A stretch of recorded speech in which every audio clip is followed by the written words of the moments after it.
Ipacho. Oo naman, bakit mo naman mention mo dami? Sinabi na Paskut Sinta girl. Sorry na. Okay na.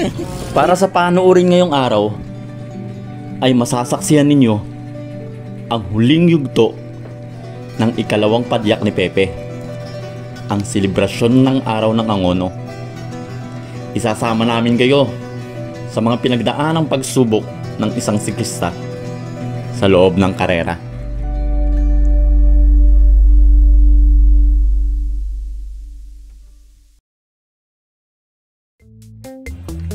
Ang sino mang nagnanais na lumahok sa paligsahan ay kailangang magpatala ng pangalan upang mabigyan ng karampatang numero na naaayon sa edad at kategorya.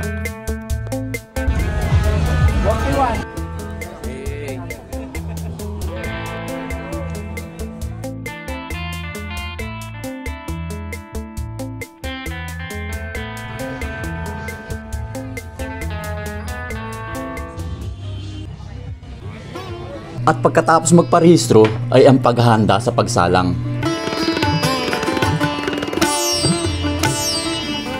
Hinambit muli ang ilang mga paalala mula sa pangapatnubay upang masigurong ligtas ang gaganaping paligsahan. Idinitalye rin muli dito ang ruta ng landas at pagsunod sa mga giya. Doon ka dumaan, basta mahalaga, makadaan ka. Shoutout syempre sa mga kagrupo namin sa Team Liab. Shoutout sa... Ayoko, talo kasi ako kaya wala akong daan na maganda. At nag-uumpisa ang karera sa isang malayang pagpedal. Hindi mabilis, hindi mabagal. Yung katamtaman lang para ihanda ang katawan, puso at isipan para sa isang labanan. Ang mga siklista, di ba bayero?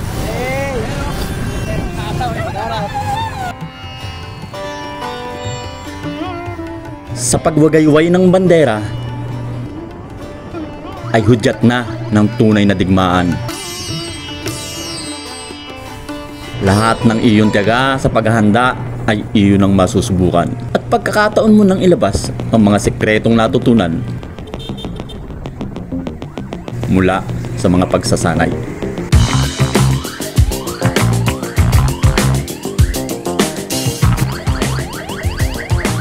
At sa pag-aahon sa siko ng Domsa, kapanapanabik ang bawat eksena. Parang sa pelikula, may pagkakataon talagang kakabahan ka. Biglang kumipot ang kalsada at ang lahat ay gustong mauna.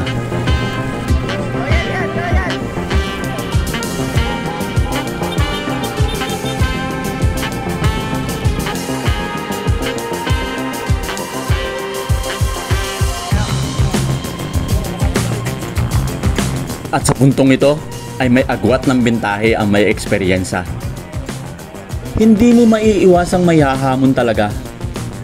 At andon ang pasensya ay susubukin talaga. Siyempre, sa iyong sarili ay hahanapin mo talaga, pipigain ang tsansa. Hanggang sa huling buga.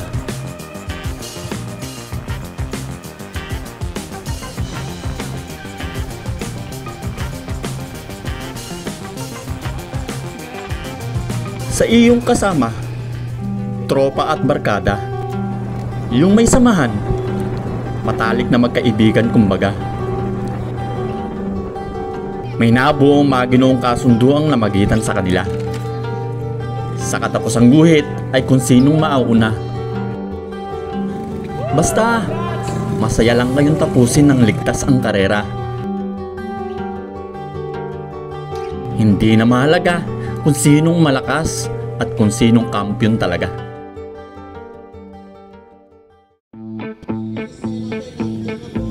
Susunod na kategorya, bisikletang pambundok. Sa kategoryang ito ay hindi rin madali ang landas na pinili. Ang mga siklista, loyan! Mga paahong kalsada,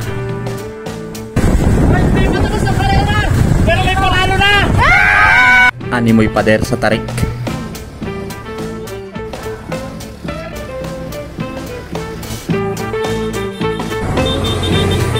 maputik, malubak, mabuhangin at ilang balakid. Pero lahat ng yan ay parang baliwala at di iniinda ng ating nangungunang si Peter.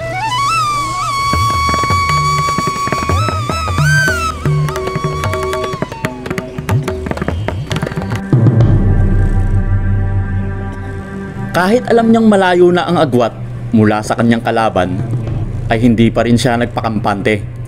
Itinuloy ang diskarte. Pidal lang ng pidal, sige lang ng sige.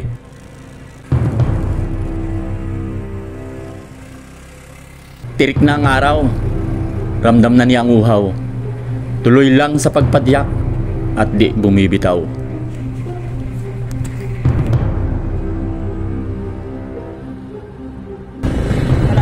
Malayo. Sobrang layo. Sa puntong ito ay natapos na niya ang mga ahon. Patag na ang kanyang dinadaanan. At para maibsan, marubdob niyang nararamdaman. Pansumandali kami ay nagkwentuhan. Tinanong ko nga kung anong kanyang pangalan at saan ang kanyang tirahan. Sa hirap nga ng ruta ay hindi na nakasunod ang mga giya at patnubay ng karera. Makikita dito na umikot na lang sila sa Domsa at sinalubong ang mga siklista. Maaari siyang pumili alinman sa dalawang daanan. Ang pakanan papuntang Grand Valley Phase 1 o ang pumanan sa 7-Eleven Mabamparang. Pinili niyang tahakin ang 7-Eleven kanan. Sa puntong ito, kahit anino ng kalaban, hindi na matanaw.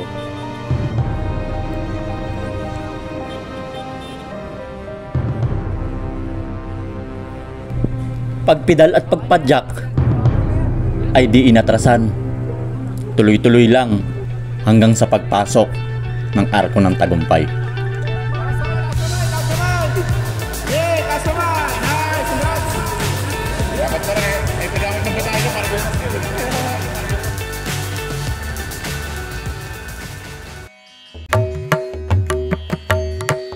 Hindi lahat ng tagumpay ay madali ang pinagdaanan.